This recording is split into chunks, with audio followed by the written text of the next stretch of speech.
Fighting games are your go-to when you're bored, stressed, or you just don't know what else to play. They are always there. Simple to pick up, hard to master. But there's one franchise that started it all for me. In 1994, Namco unknowingly created a title that will go on to sell over 1 million copies and become a staple of the genre. So pick your favorite character and sit tight, because today we're playing Tekken.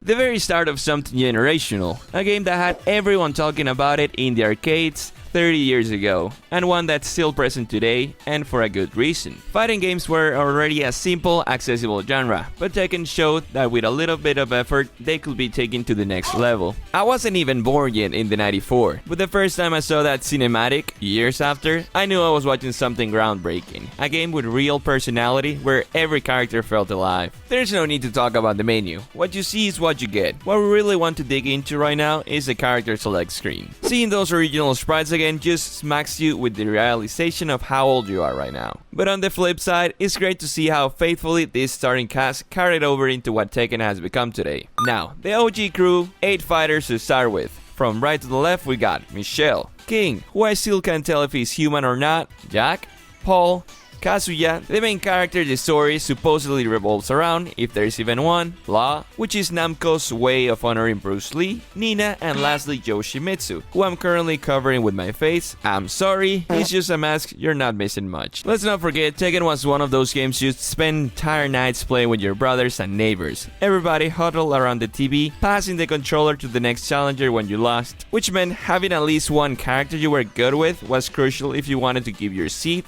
or if you were just a sore loser. For whatever reason, probably something carried over from the arcade design, there is a timer for picking your character. If it runs out, you're stuck with whoever you last hovered over. And this time we're starting the adventure with Law. No complaints here, he's easily my top 5 characters to play in the franchise, maybe even top 3. When it comes to controls, Tekken is surprisingly versatile. You can go full button masher and just see what moves comes out, or if you take the time to learn how each character fights, you can start pulling off some real combos. The movement is simple. Forward, back, duck, and jump with the D-pad. Square and triangle handle the punches, X and circle handle the kicks. It's about as straightforward as it gets, which is why anybody can pick up this game and be throwing hands in under 10 minutes. Whether they win or not, it's a different story. The standard way to play Tekken is 2 rounds of 40 seconds each, but for this round I switched it up, just 1 round per fight. I wanted to try every character, so don't judge me. Plus, the game gets annoyingly difficult as you advance through stages. With some research I found something a lot of people complain about with this game's aging. The AI. And honestly, it's justified. If you jump into Tekken later in the series, you can get away with stuff that's impossible here. After around stage 5, the computer's reaction time is basically instantaneous. It learns your patterns and doesn't make mistakes. I suffer a lot. Tekken doesn't have a linear story. Each character goes through about 9 fights to unlock their cinematic, their version of a happy ending, I guess. So this is a game that I will play indefinitely because it's fun by yourself, trying a new character, trying to unlock secret characters, or even playing with your friend that came over to do some schoolwork. Usually right at the final stage, there is this bald guy waiting for you. The biggest cheat I've encountered in years of gaming, Heihachi, the head of Mishima Corporations, father of Kazuya, and usually the bad guy throughout the story. Now, I'm basing this info on the sequels because this first game has 0 dialogue, so honestly I'm just making some educated guesses here. Defeating Heihachi comes with a prize paid in mental health or years of life, your choice.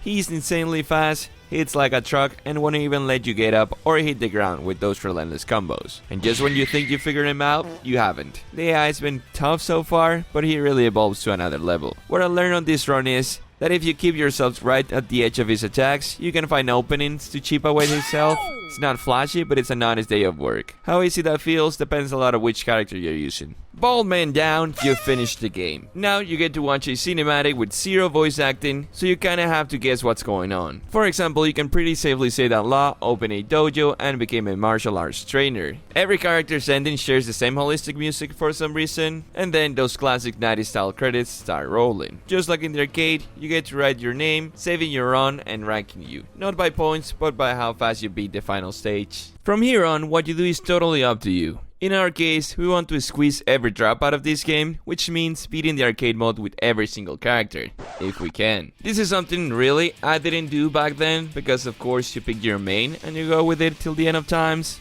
but going through the roster right now really helps you appreciate the depth and effort put into a fighting game that doesn't just feel like it's recycling and reskinning fighters, even if this Tekken isn't completely innocent of that crime. We already talked about the mechanics, so let's get into the superficial. The scenery and background music, a complete hit. It's definitely overlooked because the spotlight always goes to the gameplay, but if you actually pay attention to the background while you're fighting, you'll notice it's a still image. Yet, it is detailed and big enough that it doesn't just feel like a flat PNG slap behind you. And the music, it's another win. It fits perfectly with the environment, whether you're on a sunny beach, in the frozen chill of Antarctica, or anywhere in between.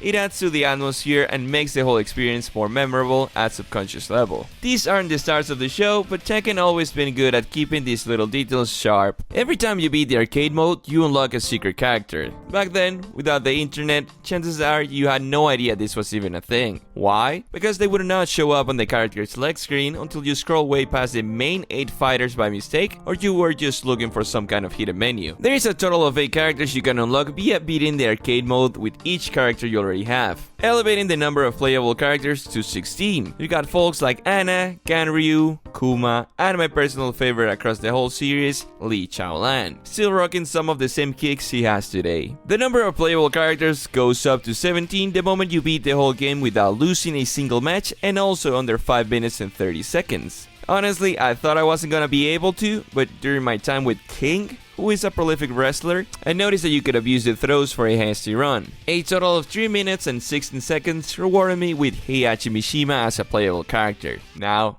I don't know if the whole final boss versus a final boss as a playable character meme started here, but I wouldn't be surprised. I played Heihachi expecting it to be a stroll in the park, and it was my worst. Not even joking, 12 minutes and 44 seconds. That's what it took me. The final stage of Heihachi is not himself, but his son, who is completely blue right now. What today is known as Devil Kazuya. Like I said, nothing is much explained, and I know more about the lore, but this knowledge comes from the sequels. So I'm not gonna bother, and we'll get deep into it when we play those games. I played the game for about 3 hours, and for the most part, I had a blast. My biggest complaint is the AI after Stage 7 when they are absolute demons. The parry system barely makes any sense. You have to move backwards, press literally nothing else, and even then, sometimes they'll still land a hit. And to anyone thinking you are just bad, I'll gladly take you for a dance in Tekken 3, 5, 7, or even 8, so you can have some words for lunch. I don't even play them actively, but I'm still above your average player. This is a game that, as you can see, its depth lasts maybe a couple hours, but back in the early 2000s, we played it for a year or two before even finding out that Tekken 3 existed. Yeah, we skipped 2 at first, we went back for it after.